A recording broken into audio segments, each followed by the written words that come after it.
10 संकेत कि आप गरीब हैं। इस वीडियो को आप एक वेकअप कॉल या रियलिटी चेक के रूप में देख सकते हैं। यह हम उन लोगों के बारे में बात नहीं कर रहे जो इतने गरीब हैं कि उनके पास पानी या भोजन तक नहीं है। इस वीडियो में मॉडर्न सिविलाइजेशन की बात करेंगे और बताएंगे कि विकसित या विकासशील देश में रहते हुए भी आप वास्तव में अमीर हैं या नहीं। जब भी हम ऐसी कोई वीडियो बनाते हैं तो बहुत सारे लोग हमसे नाराज हो जाते हैं। यदि आप उन आसानी से नाराज होने वाले लोगों में से एक हैं तो कृपया इस वीडियो को यहीं पर क्लोज कर सकते हैं। YouTube पर ऐसी बहुत सारी वीडियो हैं जो आपकी सोच से पूरी तरह मेल खाती हैं तथा जो पूरी तरह से राजनीतिक रूप से सही हैं, पर यह वीडियो उनमें से एक नहीं है। हमने इस वीडियो को पूरी तरह से रोजमर्रा की जिंदगी की कड़वी सच्चाई पर आधारित किया है। हमारी सलाह है कि आप इस वीडियो को देखें, कुछ नोट्स बनाएं और चेक करें कि आपके जीवन के किन पहलुओं में सुधार की गुंजाइश है। उन चीज़ों के संबंध में कार्रवाई करें और उसे पूरा करें। तो चलिए वीडियो स्टार्ट करते हैं। इससे पहले भी हमने एक वीडियो बनाई है कि ऐसी 10 आदतें जो गरीब लोग करते हैं अमीर नहीं। कृपया उसे जोड़ देखें। उसका लिंक आई बटन में दिया हुआ है और हम डिस्क्रिप्शन में भी डाल देंगे। अगर आप बिना काम के 3 महीने तक अपनी जीवन शैली को बनाए नहीं रख सकते तो आप गरीब हैं। यह संभवतः यह पता लगाने का सबसे आसान तरीका है कि आप कितना अच्छा काम कर रहे हैं, चाहे आप कितना भी पैसा कमा रहे हो। किसी कारण से यदि आपने अपनी जीवन शैली में बदलाव किए बिना काम करना बंद कर दिया है तो आप उस जीवन शैली के साथ अपना जीवन कब तक चला पाएंगे? 1 साल, 6 महीने, 1 महीने या उससे भी कम। आमतौर पर कहें तो यदि आपके पास कम से कम 3 महीने तक अपनी जीवन शैली बनाए रखने के लिए पर्याप्त पैसा नहीं बचा है या कैश फ्लो नहीं आ रहा है तो आपको गरीब माना जाएगा। यह वास्तविकता आपके ऊपर गहरी चोट कर सकती है और ये उजागर कर सकती है कि अभी आपकी आर्थिक स्थिति कितनी नाजुक है।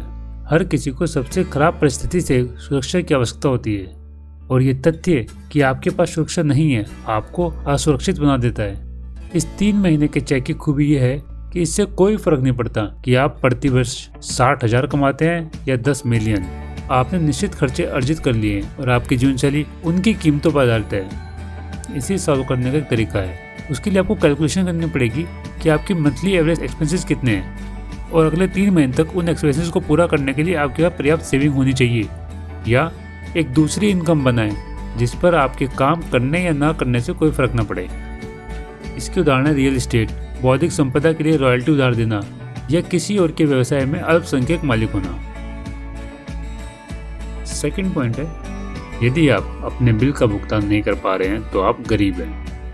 यह बताने का कि आप आर्थिक रूप से अच्छा नहीं कर रहे हैं इसका एक बहुत सीधा तरीका है और आपको खुद को जगाने की जरूरत है। यदि कभी आपके घर की लाइट कटी हो और आपके पास फोन कॉल करने के लिए पर्याप्त क्रेडिट नहीं है या आपके पास आने वाले बिलों का भुगतान करने के लिए पर्याप्त धन नहीं है तो आपने खुद को बहुत कमजोर बना लिया है और आप गरीब कहलाने योग्य हो गए हैं। हालांकि यह ज्यादातर उन मामलों में होता है जहाँ कोई व्यक्ति पर्याप्त पैसा नहीं कमा रहा है। हमने मशहूर हस्तियों के साथ ऐसा होते हुए देखा है। क्या आपको पता है आप इस जगह पर कैसे पहुंचे? अगर आपको नहीं पता तो शायद आपको इस बात की कम समझ है कि दुनिया कैसे काम करती है। आप कम वेतन वाली नौकरी करते हैं क्योंकि आप वैल्यूएबल स्किल्स सेट विकसित करने में या तो बहुत कम या बिल्कुल समय नहीं लगाते और जब आपका कमाया हुआ पैसा आपको वापस मिलता है तब भी आप उसका उपयोग बिना काम की चीज़ें खरीदने के लिए करते हैं। अगर आप चीज़ें सिर्फ इसलिए खरीदते हैं क्योंकि वे सेल पर हैं, भले ही आपको उनकी ज़रूरत ना हो, तो आप गरीब हैं। मानते हैं बजट करने में कोई शर्म की बात नहीं है, लेकिन आपको पता होना चाहिए कम पैसे के साथ हमेशा कम गुणवत्ता आती है। जो चीज़ें सस्ती होती हैं वो आसानी से टूट जाती हैं और उन्हें दोबारा बदलने की जरूरत होती है। उनके लिए आप जो भुगतान कर रहे हैं वही आपको मिलता है। किसी ऐसी चीज़ पर छूट पाने की कोशिश करने में कोई शर्म नहीं है जिसकी आपको वास्तव में आवश्यकता है। लेकिन अब जो हम बताने जा रहे हैं कृपया उसे ध्यान से सुनें क्योंकि ये वास्तव में बहुत महत्वपूर्ण है। पैसा बचाकर कोई भी अरबपति नहीं बना। उन सभी ने लगातार अपनी आय बढ़ाने और अधिक पैसा कमाने के लिए अपने पैसे का उपयोग करने पर ध्यान केंद्रित किया। अब आप अपने बारे में सोचें कि आप कितनी बार स्टोर में गए, वहाँ कोई ऐसी वस्तु खरीदी जिसकी आपको वास्तव में तो जरूरत नहीं थी बट वो सस्ते मिले थे इसलिए खरीद ली। ऐसी चीजें खरीदना जिनकी आपको आवश्यकता नहीं है, इसका मतलब ये नहीं कि आप पैसा बचा रहे हैं। इसका मतलब है कि आपके पास जो पैसे बचे हैं थोड़े बहुत वो आप उस कंपनी को दे रहे हैं जो इतनी भारी छूट देने के बाद भी प्रॉफिट कमा रही है। तो इस बात पे ध्यान दीजिए। अगर आपका बच्चा एक एवरेज वैल्यू का खिलौना खरीदना चाहता है और आपको उसे ना कहना पड़ रहा है तो मान लीजिए आप गरीब हैं। ये हम बच्चों को बिगाड़ने के बारे में बात नहीं कर रहे। बच्चों के पालन पोषण के प्रभाव के बारे में सदियों से बातें होती आ रही हैं और आगे होती भी रहेंगी। बट इस पॉइंट का संबंध आपकी वित्तीय स्थिति से है। यदि आप कभी भी ऐसी स्थिति में थे या भविष्य में होंगे जहां आप अपने बच्चे के लिए खिलौना तो खरीदना चाहते हैं लेकिन आप उसे खरीद नहीं पा रहे हैं, तो आपको एहसास होना चाहिए कि आप गरीब हैं। यहाँ उस वस्तु के बारे में बात नहीं हो रही, यहाँ उस कार्य के बारे में बात हो रही है जो एक माता पिता के रूप में आप चाहते हैं कि आपके बच्चों को खुशी का अनुभव हो। बट आपके वित्तीय संसाधनों की कमी वो आपके बच्चों को उस खुशी से दूर ले जाती है। ये बहुत हार्ट ब्रेकिंग होना चाहिए आपके लिए। बट घबराए नहीं, आपको उस भावना को पॉजिटिव वे में लेना चाहिए और खुद को बेहतरीन इंसान बनने के लिए प्रेरित करना चाहिए। यदि आप किसी चीज़ के आदी हो गए हैं तो आप गरीब हैं। अगर कोई चीज़ आपको कंट्रोल करती है तो इससे कोई फर्क नहीं पड़ता यार कि आप कितना पैसा कमा रहे हैं, क्योंकि जो अमीर इंसान होता है ना वो एकदम फ्री इंसान होता है। हालांकि गुलामी के दिन अब बीत चुके हैं बट फिर भी आपका जीवन उन केमिकल या कंपनियों द्वारा कंट्रोल किया जा सकता है जो ये सुनिश्चित करने के लिए वास्तव में बहुत मेहनत कर रहे हैं कि आप उनके आदी बने रहें। जीवन मजेदार होना चाहिए यार, खुल के जियो, खूबसूरती से जियो। सबको पता है, सब चाहते हैं कि वो लंबे समय तक हेल्दी बने रहे और जब तक हम जिए इस पूरे जीवन का आनंद ले सकें। बट ये छोटी छोटी आदतें ना हमारे फ्यूचर को खराब कर देती हैं। ये कोई रहस्य नहीं है कि जो अमीर लोग होते हैं वो गरीब लोगों से ज्यादा जीते हैं। इससे फर्क नहीं पड़ेगा कि आप आर्थिक रूप से कितने गरीब हैं, बट फिर भी आप उन लोगों से जिन्हें हम अमीर कह रहे हैं उनसे 10 या ज्यादा वर्ष कम समय बिता सकते हैं धरती पर। वो भी किस लिए? क्योंकि आप केवल मूर्खतापूर्ण गलतियां कर रहे हैं और अब आपके जीवन का आप पे कंट्रोल नहीं है। आपको इसके बारे में सोचना चाहिए, अपने भविष्य के बारे में सोचना चाहिए। प्लीज जरूर सोचें। अगर आपके कार को 10 साल हो गए तो आप गरीब हैं। एकदम सरल और आसान भाषा में बोले ना तो आपकी कार अब बहुत पुरानी हो चुकी है। अब इसे निरंतर रखरखाव की आवश्यकता है। कुछ भी होने पर यह आपको पर्याप्त सुरक्षा प्रदान नहीं कर पाएगी। एक क्वालिटी ऑटोमोबाइल न केवल आपके जीवन का विस्तार करता है बल्कि आपको जीवन में आगे बढ़ने की अनुमति देता है। हालांकि शायद ये आखिरी चीज़ों में से एक है जिसे आपको ठीक करना चाहिए।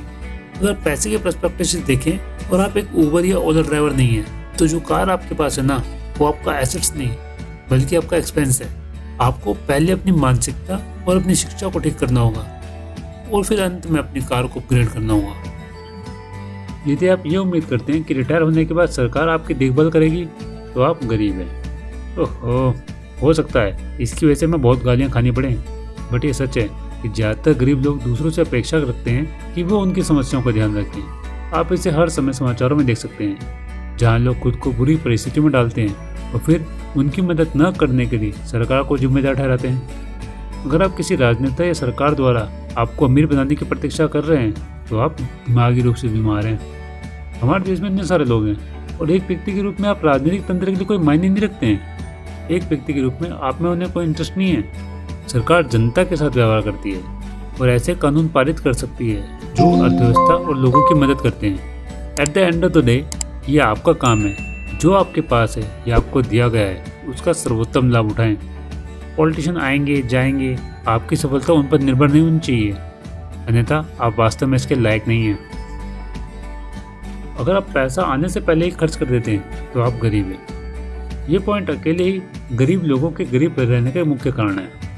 कर्ज में डूबना और लगातार पुराना कर्ज चुकाना आपको आगे बढ़ने से रोकता है। हमने बहुत से ऐसे लोगों को करते हुए देखा है। ये चौंकाने वाली बात है कि उन्हें पता ही नहीं चलता कि वो क्या कर रहे हैं। यदि आप वास्तव में अमीर बनना चाहते हैं या कम से कम अपनी वित्तीय स्थिति में सुधार करना चाहते हैं तो आपको सीखना होगा कि अपने पैसे का प्रबंधन कैसे करें, अपने जीवन पर इसके प्रभाव को नियंत्रित कैसे करें। धन का उपयोग सुरक्षा के लिए, आपके और आपके परिवार के स्वास्थ्य, जीवन शैली और कभी कभी खुशी की रक्षा के लिए भी किया जाना चाहिए। यदि आप खुद को ऐसी स्थिति में पाते हैं तो सबसे पहले आपको कर्ज से छुटकारा पाना होगा और फिर खुद को दोबारा कर्ज में जाने से रोकना होगा। है तो बहुत मुश्किल, लेकिन आपके लिए यही अच्छा है। आपने कितनी बार किसी को कहते सुना होगा, काश मैं आगे बढ़ पाता, और फिर उन्हें वही बेकार चीज़ों पर पैसे खर्च करते या क्रेडिट कार्ड का उपयोग करते हुए देखा होगा।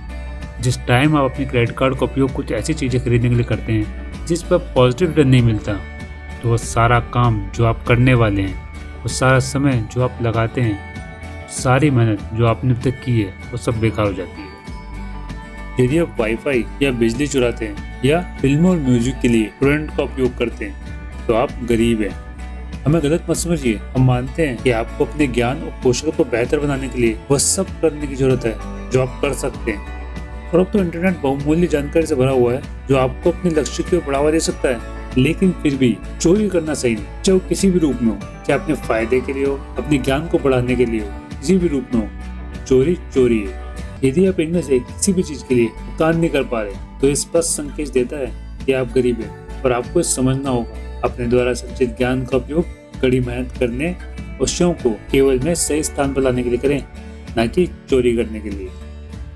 यदि आपका कोई प्यारा परिवार नहीं है तो आप गरीब हैं। एक बात तो सत्य है, प्यारे परिवार से बड़ा कोई धन नहीं है। इससे कोई फर्क नहीं पड़ता यार कि आप कितना पैसा कमाते हैं। अगर आपको अपने बच्चों के साथ समय बिताने का मौका नहीं मिलता और अगर आप सोते समय किसी ऐसे व्यक्ति के साथ नहीं है जिसे आप प्यार करते हैं तो यकीन मानिए आप गरीब हैं। जो पहले 9 पॉइंट्स बताए गए ना वो आपके वित्तीय संसाधनों से संबंधित थे, बट इस पॉइंट का संबंध आपके भावनात्मक संसाधनों से है। एक प्यार करने वाला परिवार जो आपका समर्थन करता है, जो आप पर विश्वास करता है, आपके लिए हमेशा मौजूद है, अविश्वसनीय रूप से शक्तिशाली है।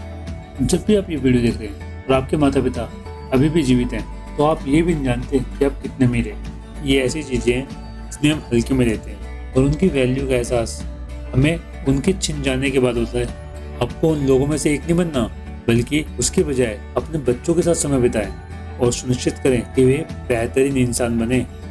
आपके माता पिता अभी भी जीवित हैं, उनके साथ समय बिताएं, उनकी बातों को सुने, उनके जीवन के अनुभव से सबक लें।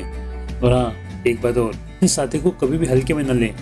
हम चाहते हैं कि आप सभी सुखी और पूर्ण जीवन जिएं, तो अपने आप को एक सेकंड का समय दें और वास्तव में सराहना करें कि आप वास्तव में कितने अमीर हैं। अब इन सारे पॉइंट्स को देखने के बाद आपको क्या लगता है कि इस लिस्ट में कोई और पॉइंट जुड़ सकते हैं? जब कोई पॉइंट आपके हिसाब से सही नहीं है प्लीज हमें कमेंट में जरूर बताएं। एक बात और, इससे कोई फर्क नहीं पड़ता यार कि आप अभी किस स्थिति में हैं, आप किस देश में रहते हैं, आपकी परवरिश कैसी हुई है, क्योंकि अभी भी आपके पास वही 24 घंटे हैं जो हर किसी के पास है। आप कहाँ पैदा हुए, किसके घर पैदा हुए, माना ये आप नहीं चुन सकते, लेकिन ये तो चुन सकते हैं ना कि आप अपने बच्चों के लिए क्या छोड़ के जा रहे हैं। ये आपका कर्तव्य है, आपका दायित्व है कि आप कड़ी मेहनत करें और सुनिश्चित करें कि आपके बच्चों को आपसे बेहतर अवसर मिले। माना गरीब पैदा होना किस्मत से रिलेटेड है और गरीब मरना आपसे रिलेटेड है। ये आपकी इच्छा पर डिपेंड करता है कि आप अमीर मरे या गरीब। जितना आपने समय हमारे साथ बिताया उसके लिए धन्यवाद। हमें सपोर्ट करने के लिए लाइक करें, सब्सक्राइब करें, अपने दोस्तों के साथ शेयर करें। हम आपसे नेक्स्ट वीडियो में मिलते हैं, तब तक खुश रहे, एंजॉय कीजिए।